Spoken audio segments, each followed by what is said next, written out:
Hello, in this video I am going to show you how to set up DuckStation on your Android device so you can play PlayStation 1 games. I want to say from the start, this video is for educational purposes and I do not condone piracy.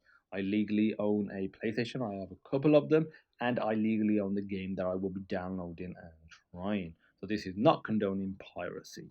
So first of all, we need to grab hold of the PS1 BIOS. So just open up your browser and just type in PS1 BIOS and go to the ROM's mania link. I will provide a link in the description to everything that we need. So that will start downloading momentarily and click OK. And that is fine. Okay, so now what we want to do is we want to get games. So we'll go to vim.net. Again, I legally own the game that I'll be downloading. Go to Vault. Go to not Nintendo 64, PlayStation. And you can either search for it alphabetically or go find the game. And I'll be doing Crash Bandicoot 2 Cortex. Strikes because that's the one that I've got. What did I click? I must have clicked something else. It's weird. Now what is happening there? And let's try it again.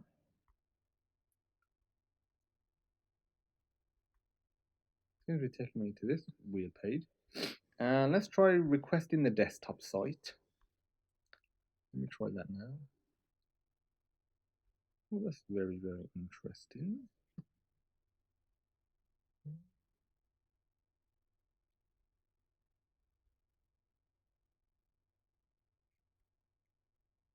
Okay, so for some reason Vim doesn't seem to be working at the moment. But all you would do is go to PlayStation, you go to Crash Bandicoot or whatever game you're doing, and here there'll be a download button. For some reason it's not working. I tried it before and it was working.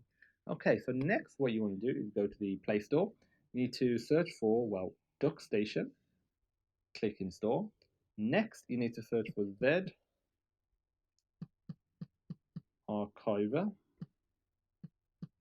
Allow you to extract the files very nicely. It's a great file manager, so just click install on that as well.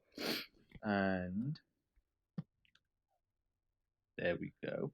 Go into ZArchiver and go to download and scroll down where you downloaded your game. Just click on it, click extract to archive name. Shouldn't take too long depending on how big the game is and how fast your phone is.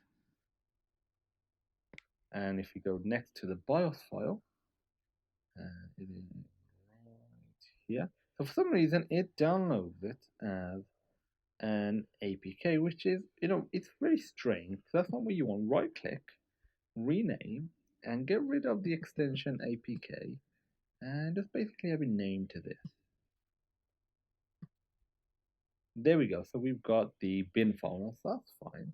If I go to DuckStation, click allow, and now we go to settings. There's a bunch of things that we can change here. We can change the game directory. We can click plus and add one. So if we have all our games organized in a folder, we can just do that. You can change the emulation speed.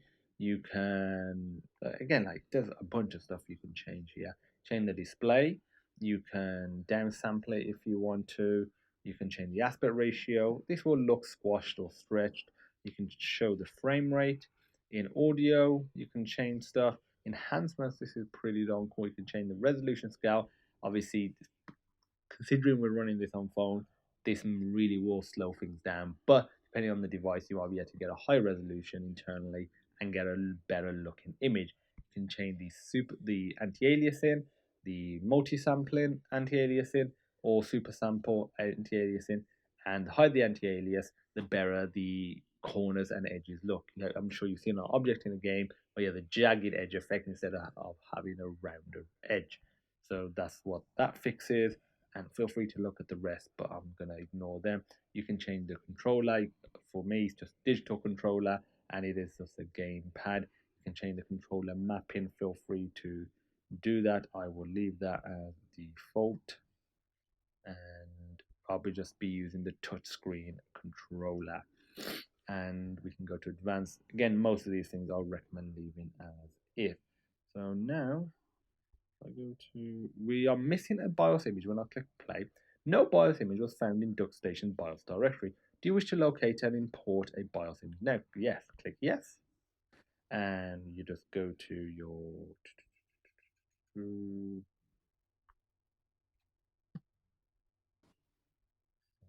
for some reason, let me just go to DuckStation again. So if I click play, actually no, let's go to ZArchiver, and there's DuckStation. Go to BIOS, and in here, click plus. You click.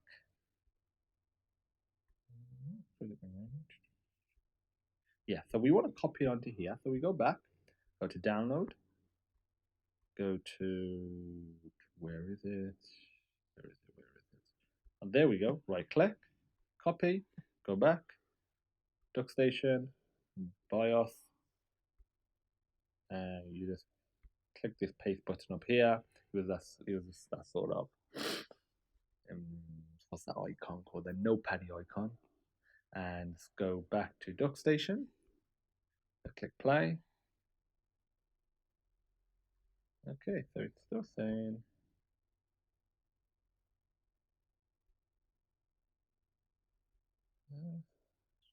Go to Crush Button if you use this folder.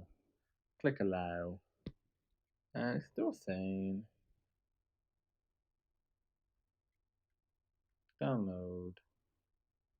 And let's click on. Oh, strange why it didn't work that way, but let's just manually do it. Okay, so let's go and download it again. PS1 BIOS. And I've got desktop site. Back to ROMs Mania, and this time I'm going to request desktop site, click the download button.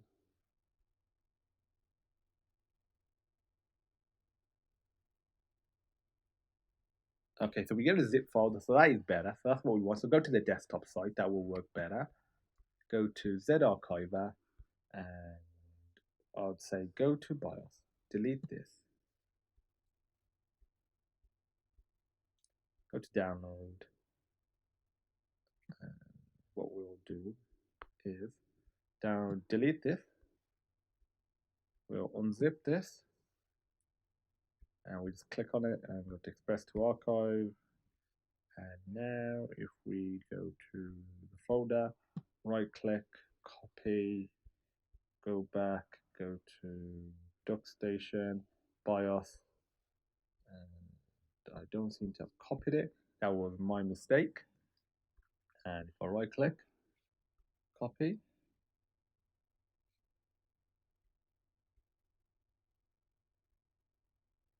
and go back.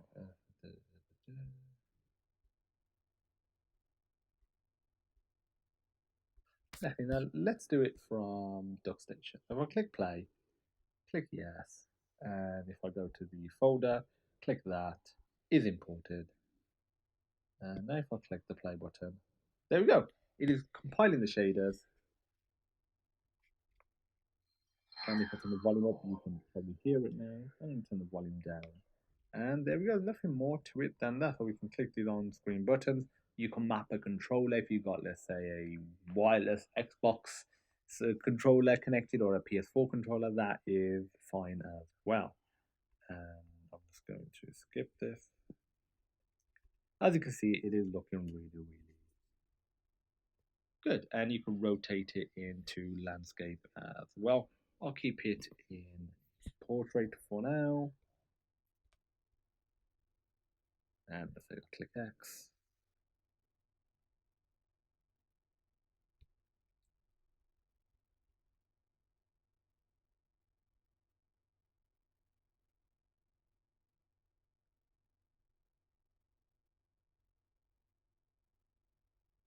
Okay, and as you can see, I can move around now.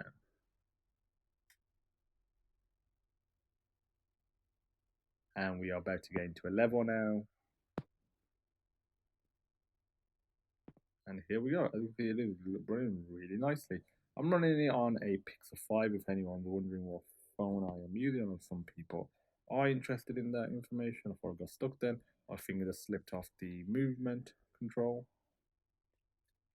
Really cool stuff. And that's it. So if I, on your device, if you just click back, you can load and save state. Now you can go to more options as well. You can go to patch codes, which is pretty cool. That allows you to put cheats in and it automatically detects what game you're playing. If I click back again on your device, if I go to save state, let's if I just do game save one. And if I go back again, and let's if I quit out of this, if I launch up Crash Bandicoot, it'll launch it back up directly from there. But if let's say I was to reset the game, so it launches it like this. If I go back, if I go to load and I click that, it loads it directly from there. So that's a great way of saving in a game when the game doesn't have a save feature in that particular moment. That's it. If you have any questions, feel free to pop me a message. And as usual, I look forward to seeing you in the next video.